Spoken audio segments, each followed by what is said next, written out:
Amen. Qu'est-ce que c'est beau, cette prière du Notre Père. Nous croyons dans le royaume des cieux. Vous tous qui êtes en ligne, vous tous qui nous rejoignez sur Internet, on est très heureux d'être avec vous. On est en train d'étudier une série parce que le royaume des cieux est proche, peut-être plus proche que l'on pense.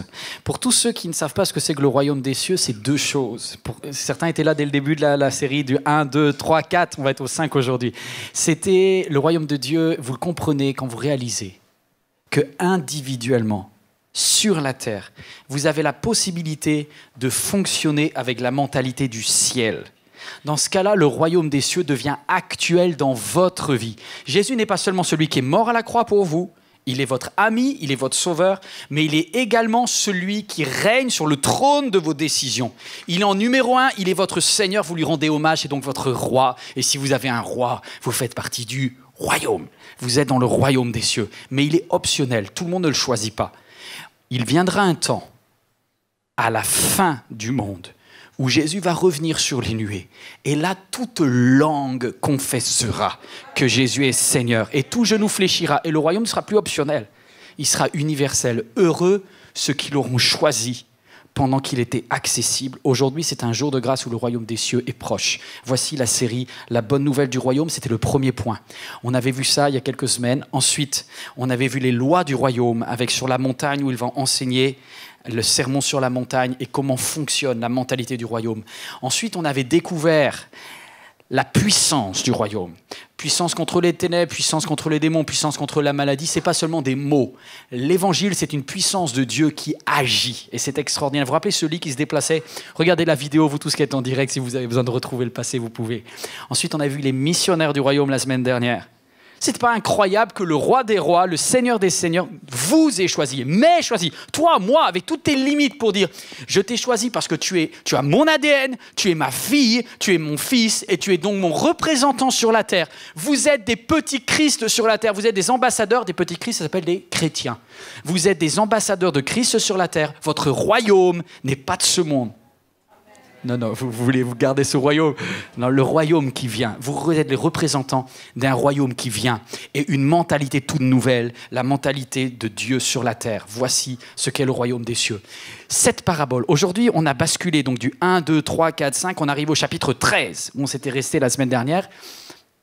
Et ça commence avec, au verset 33, Jésus leur dit cette parabole, « Le royaume des cieux ressemble. » Le royaume des cieux ressemble. En fait, il y a 7 paraboles. Je vous donne le planning du jour. On va avoir 7 paraboles, puis une histoire terrible sur Jean-Baptiste, qui va mourir en prison, et on va voir également 2 multiplications des pains. Quel est le point commun avec tout ça? Du chapitre 13 au chapitre 15. Voici les 7 paraboles. Le semeur, la mauvaise herbe, le grain de moutarde, le levain, le trésor caché, la perle précieuse, le filet des pêcheurs. Et tout cela... J'ai travaillé, essayé de synthétiser pour vous l'expliquer. Qu'est-ce que Christ a voulu nous dire là-dedans? Il a voulu nous dire, dans toutes les paraboles, à chaque homme et chaque femme sur la terre, je donne 2 trésors, 2 ressources, du temps et de l'argent. Réfléchis un petit peu, on fait une petite pause. Sur la terre, tu as 2 capacités. 2 trésors, 2 ressources que Dieu t'a données, c'est du temps et de l'argent. Aucun d'entre vous ne sait quand viendra son heure. Je ne sais pas, il peut m'arriver un AVC, je peux mourir en un instant, renversé, il peut y avoir un accident, mais je peux aussi vivre très vieux jusqu'en maison de retraite, etc. Je ne sais pas le nombre de temps que Dieu m'a donné sur la terre. Mais je sais que dans son livre, il est écrit le nombre de jours qu'il m'a réservé. Et je suis en sécurité parce qu'il dit que les cheveux de ma tête sont comptés, la semaine dernière. Donc le temps là, c'est à moi maintenant de bien l'utiliser parce que c'est une ressource incroyablement précieuse que Dieu m'a donnée. Mais il y a une autre ressource, c'est les moyens, c'est les finances. Et ces finances, en fait, c'est l'autre aspect. Quand je regarde toutes les paraboles, elles parlent soit de temps, soit d'argent, soit des 2. Les 7. Toujours, c'est une question de temps ou une question d'argent. Qu'est-ce que vous allez faire une fois que vous recevez le royaume des cieux? Je ne suis pas au niveau 1, je ne suis pas au niveau 2. On est à la leçon 5. C'est-à-dire, là, il est en train de parler à des hommes et des femmes suffisamment matures pour dire « Qu'est-ce que vous allez faire des 2 trésors que j'ai mis en vous? Vous avez une graine, dedans il y a une puissance de Dieu qui est l'évangile. quel est votre terrain? Qu'est-ce que vous allez faire pour la nourrir? Comment vous allez utiliser votre temps? Comment vous allez utiliser votre argent? C'est les priorités du royaume, c'est le grand 5. Les priorités du royaume. Je sais que déjà là, si vous ne dites pas amen, ça va être beaucoup plus compliqué parce que l'avenir ne va pas vous plaire. Le niveau ne fait que monter. Il dit, un semeur sorti pour semer.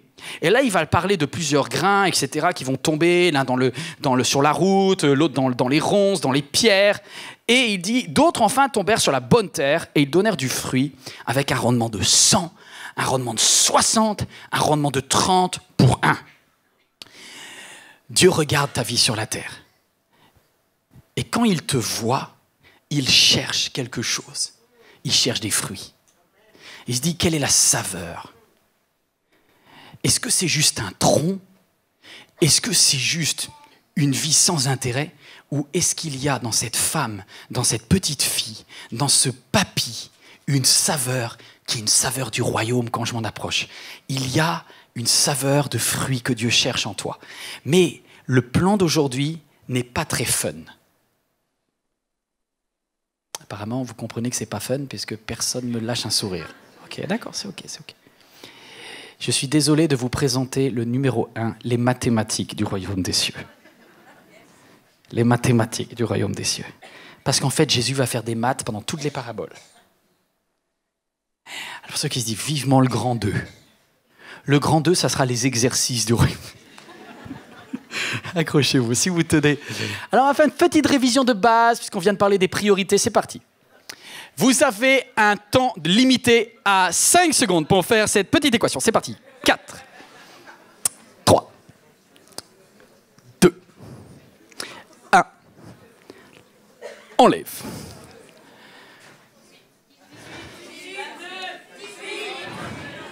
Qui dit mieux? Il y en a qui vont dire 68, 18, 20.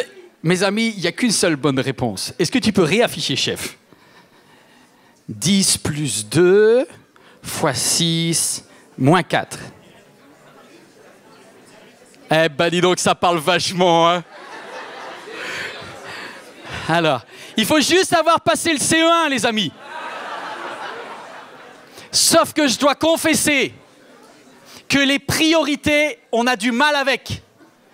Tous ceux qui ne respectent pas les priorités vont se planter. Parce que si vous faites 10 plus 2, 12, fois 6, 72, moins 4, 68, vous avez faux. Parce que le 6 aime tellement le 2 parce qu'il y a une multiplication qu'ils choisissent d'abord de se faire un bisou. Ce qui fait qu'il y a 10 plus 12, moins 4 égale 18. Tous ceux qui ont dit 18, vous pouvez dire au moins en match assure. Alors attention, parce que Jésus dit, les gens de ce monde sont capables de comprendre plein de choses. Mais le royaume des cieux, le privilège de connaître, ça s'affiche sur vos écrans, c'est juste le verset d'après. C'est un secret que Dieu révèle. Pourquoi? Parce que les priorités spirituelles, c'est comme des maths. Tu ne les mets pas en place, tu auras faux à la fin de ta vie. Il y a des principes que Dieu dit, c'est comme ça que ça se passe. La multiplication est prioritaire sur tout. Oh oh. Vous voyez pas où je vais là? On va regarder l'histoire du semeur. C'est une histoire de multiplication. Grand 1, multiplication. Les multiplications, toujours prioritaires avec Dieu. Voilà ce que Dieu dit. Il y a 3 types de terrains dans lesquels la graine du royaume tombe.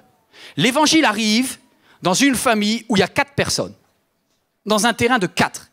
Et il dit, il y en a quelqu'un, c'est comme si c'était une route. La graine du royaume arrive, écrasée, disparue, perdue. Il y a une deuxième personne, c'est comme la semence au niveau des pierres. Au début, elle dit « Oh, c'est super Jésus !» Elle lève la main à l'appel et on ne la voit plus jamais. Elle a grandi, pas de racines, les pierres séchées, desséchées par le soleil. Il y a un troisième type de personnes, c'est ceux qui reçoivent la parole et qui vont même jusqu'au baptême. Ils s'engagent avec Dieu, ils grandissent, ils confessent. Et il dit, il y eut des ronces autour.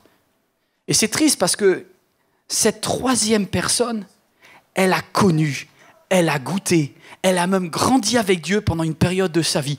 Pendant un certain temps, elle a commencé à grandir. Et la plante est sortie de terre. Et la plante a fait 10 cm, 20 cm. Et il dit, Celui qui reçoit la semence parmi les ronces, c'est comme celui qui entend la parole, mais les préoccupations du monde, est-ce que tu peux m'afficher ça? Mais les préoccupations du monde et l'attrait des richesses étouffent cette parole et la rendent infructueuse. Qu'est-ce qui a volé la multiplication qui était prévue? Les préoccupations du monde et l'attrait des richesses. C'est comme s'il dit, ils ont gaspillé leur temps à penser à des problèmes qui n'en étaient pas, des préoccupations. Combien d'heures, de minutes de votre vie vous perdez en termes de temps pour des choses qui ne sont pas du royaume? Et puis il dit autre chose, il dit l'attrait des richesses. Parce que vous avez foncé vers de l'argent qui n'était pas productif pour le royaume. Et il dit, voici comment on devient infructueux. Enfin, un autre a reçu la semence sur la bonne terre. C'est celui qui écoute la parole et qui la comprend. Il porte du fruit. Et un grain, 100. Un autre, 60. Un autre, 30. Mes amis, la moisson, elle est phénoménale. Il y a un fruit merveilleux. Vous savez comment on fait un fruit? La multiplication, c'est la fructification par le Saint-Esprit. Voilà, écoutez ça, c'est profond en fait. Toute la parabole du semeur nous parle de ça. Elle nous dit, il y a quelque chose qui se passe. Et moi, je ne l'avais pas vu. Ah, je sais qu'il y en a plein qui connaissent bien leur Bible. Vous connaissez le fruit de l'Esprit, Galates 5, 22?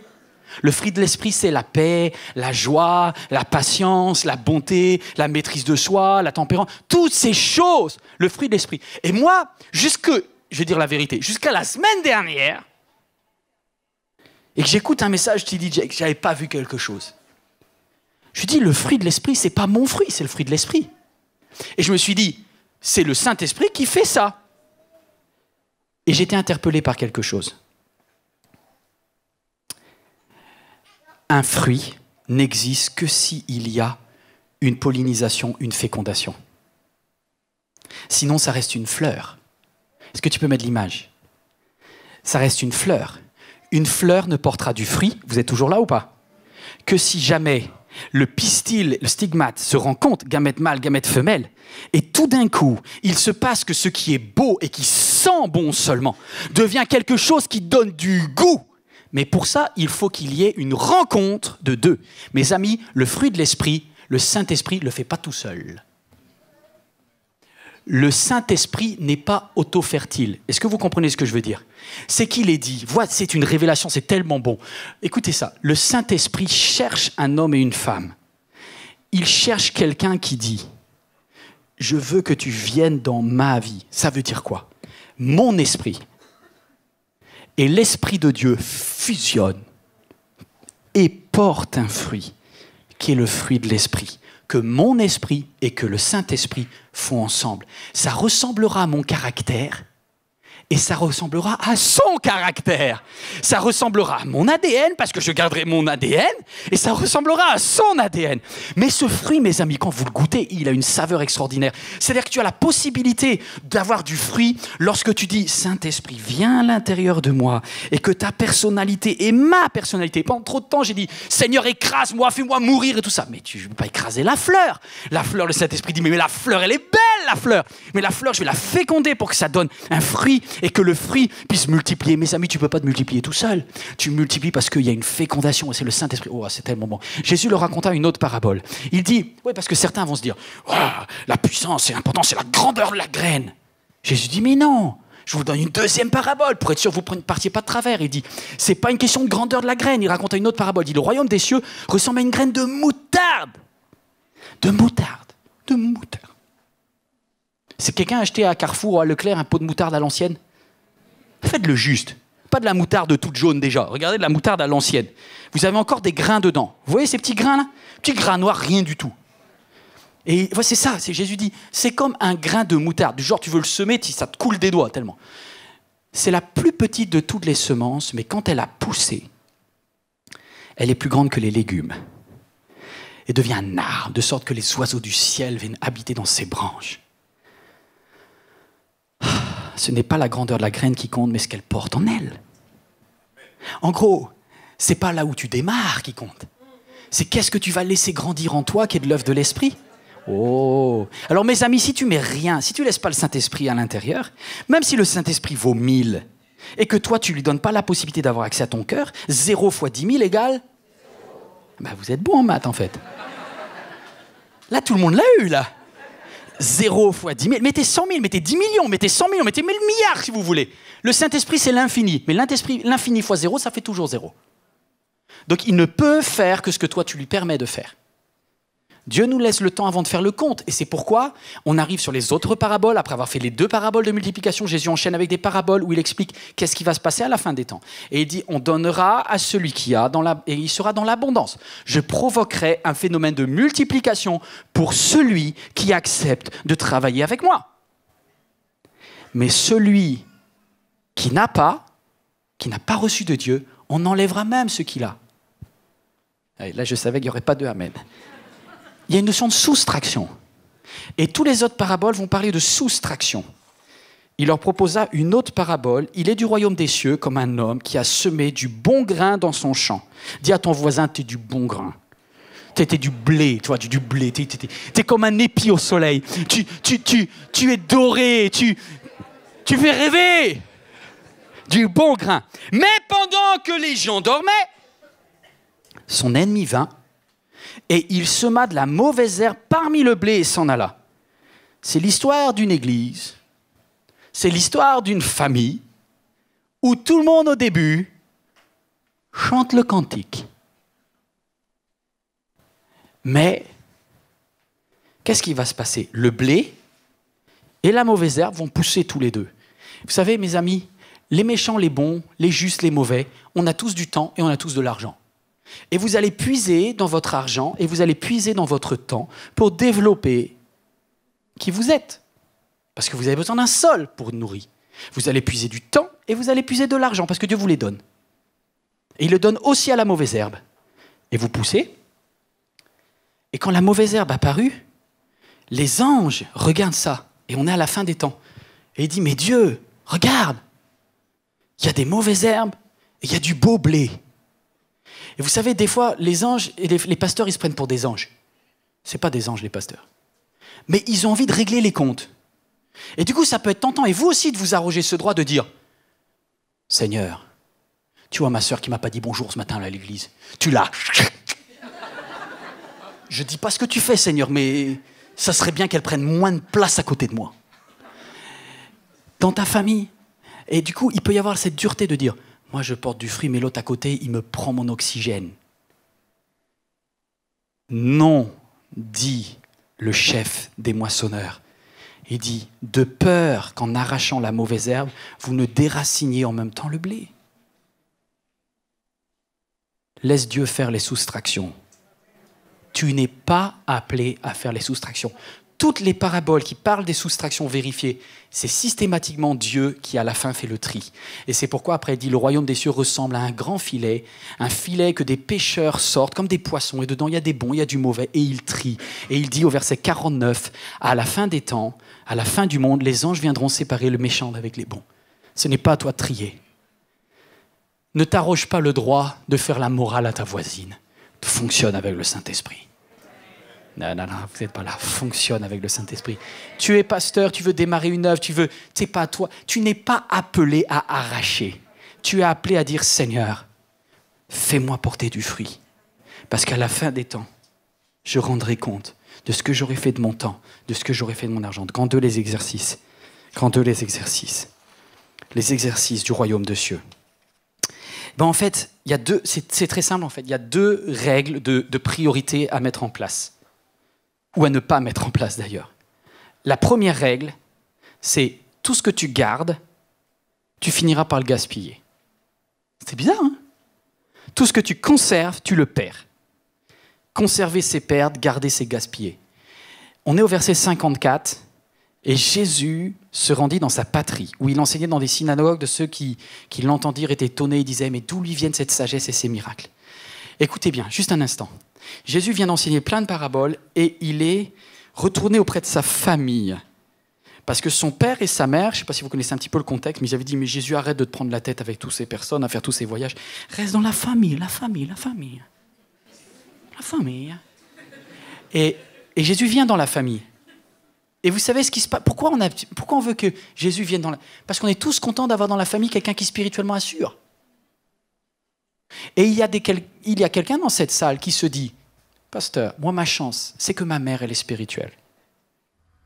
Je suis sauvé parce que moi, à titre personnel, je suis à la ramasse spirituellement. C'est nul. Je lis pas ma Bible, je prie pas, je fais rien, je me comporte n'importe comment, je fais n'importe quoi avec mon corps, j'ai du sexe avec n'importe qui. Mais heureusement que ma mère prie. Mes amis, quand Jésus est arrivé dans sa famille, ils ont voulu le garder. Mais ce n'est pas parce que Jésus est proche de toi, ce n'est pas parce qu'il y a un Jésus qui porte la bonne nouvelle dans ta famille que toi, tu ne vas pas perdre ta vie. Et c'est ce qui va se passer. Jésus dit, ici, je ne peux rien faire. Et il dit, il ne put faire aucun miracle dans sa famille. Il représentait un obstacle pour eux. Un prophète est méprisé dans sa famille. En fait, ce qui se passe, c'est qu'on est tellement... On croit que parce que c'est à côté, c'est en nous. Mais non. Tu peux aller à l'église, tu peux écouter des cantiques, tu peux faire des shows, tu peux être proche de personnes qui... Waouh! Mais toi, si tu n'es pas dans le royaume, tu n'y es pas. Et le royaume ne peut pas venir juste par contagion. Il vient par décision. Et ça, c'est compliqué à accepter, l'idée. Et Jésus va préférer donner son temps plutôt que de le perdre. Il ne va pas rester là, il va les donner. Être proche du royaume de Dieu n'est jamais suffisant. Et c'est pour ça qu'il dit, et c'est là où il y aura des pleurs et des grincements de dents. Parce qu'il y en a qui auraient été à rien. À côté de toi, Dieu a mis un homme de foi. C'était ton grand-père. À côté de toi, Dieu t'a peut-être donné même une petite copine qui t'a dit « Arrête tes bêtises. Prie, crie à Jésus, viens et change de vie. » Ouais, mais je vais arrêter, je te promets. C'est pas arrêter qu'on te demande. On te demande de reconnaître Jésus-Christ comme ton Seigneur. Tant que tu n'auras pas eu la graine du royaume, tu porteras forcément des fruits qui n'ont rien à voir. Oh. Même Hérode. Hérode, les personnes, on est ambivalent. D'un côté, on aime Dieu, puis on n'aime pas Dieu. On aime le royaume, on n'aime pas le royaume. Hérode, il aimait bien écouter Jésus et Jean-Baptiste, mais en même temps, il lui prenait la tête. Et un jour, Jean-Baptiste, qui prêchait le royaume, va dire à Hérode, ce que tu fais au niveau de ta femme, c'est un adultère, parce que tu es en train de coucher avec la femme de ton frère, et que tu l'aimes ou que tu l'aimes pas, que tu mettes du miel et des bons sentiments là-dedans, ce que tu fais est une faute. Point barre. Et Hérode et Hérodiade étaient tellement vexés de cette humiliation publique qu'ils ont fait enfermer Jean. Mais c'était cool pour Hérode, parce que quand il voulait avoir un petit message de prédication, il suffisait de descendre à la cave, parce qu'il y avait monsieur Jean-Baptiste qui était dispo. Et pour certains d'entre vous, vous avez un Jean-Baptiste, vous avez un messager de la bonne nouvelle que vous pouvez contacter avec un 06 27, etc. Je ne vais pas donner son numéro, vous le connaissez. Ou bien vous avez tout simplement une Bible sur votre étagère. Et vous dites, alléluia, je m'endors en paix parce que j'ai une Bible sur mon étagère. Mais mon ami, que ta Bible soit à la cave, que ta Bible soit sur l'étagère, j'écrirai sur votre cœur tout ce qui n'est pas écrit dans votre cœur. Vous ne l'emporterez pas. Hérode avait Jean-Baptiste à disposition et il va gaspiller. Il s'est dit, je le garde. Tu vas rien garder du tout. Le royaume des cieux, tout ce que tu gardes, tu le perds. Et vous tous qui êtes des messagers de la parole, utilisez tout votre temps. Faut que j'aille plus loin. Il va faire que Hérode va utiliser son temps à danser, à faire danser sa fille. Il va utiliser son argent à faire des banquets. Il va utiliser les 2 trésors que Dieu lui a donnés, parce que même à Hérode, Dieu a donné beaucoup d'argent. Et à Hérode, Dieu a donné beaucoup de temps. Et Hérode va mal utiliser ses priorités, si bien qu'un jour, sous un coup de colère, avec une vengeance certainement préméditée, sa femme, une grande manipulatrice, Hérodiade, va obtenir qu'on fasse décapiter Jean dans la prison. Et Hérode va voir le royaume des cieux coupé en 2 devant lui. Un jour, celle qui prie pour toi, aujourd'hui, ne sera plus là. Moi, ça me fait froid dans le dos. Mais un jour, et que Dieu te donne encore un peu de temps, mais un jour, la personne sur laquelle tu comptes pour aller au ciel ne sera plus là. Et tu te retrouveras seul, parce que tu n'auras pas connu le temps où Dieu t'avait envoyé la bonne nouvelle à côté de toi. Waouh! Waouh! Hérode a tout gâché, il a gaspillé son temps, il a gaspillé son argent. Il a cru que garder à côté, ça suffisait. Non. Grand B, donner, c'est préserver. Si garder, c'est gaspiller, donner, c'est préserver. Le royaume des cieux ressemble à un trésor caché dans un champ. L'homme qui l'a trouvé le cache, et dans sa joie, il va vendre tout ce qu'il possède, tout ce qu'il possède, tout ce qu'il possède, et il achète ce champ. Je voudrais vous dire une chose, c'est qu'il y a un prix à payer. C'est le mot priorité.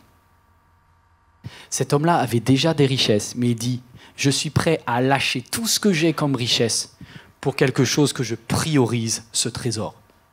En fait, c'est ce que dit Jésus. Il dit, utilisez les richesses que vous avez sur la terre, le temps et l'argent, pour le royaume des cieux. Quelle est la part que tu utilises de ton temps et de ton argent pour le royaume des cieux? Vous savez, le temps, on est libre de faire ce que l'on veut. Oui, mais pasteur, il y a le travail et ça. Oui, c'est vrai qu'il y a des contraintes.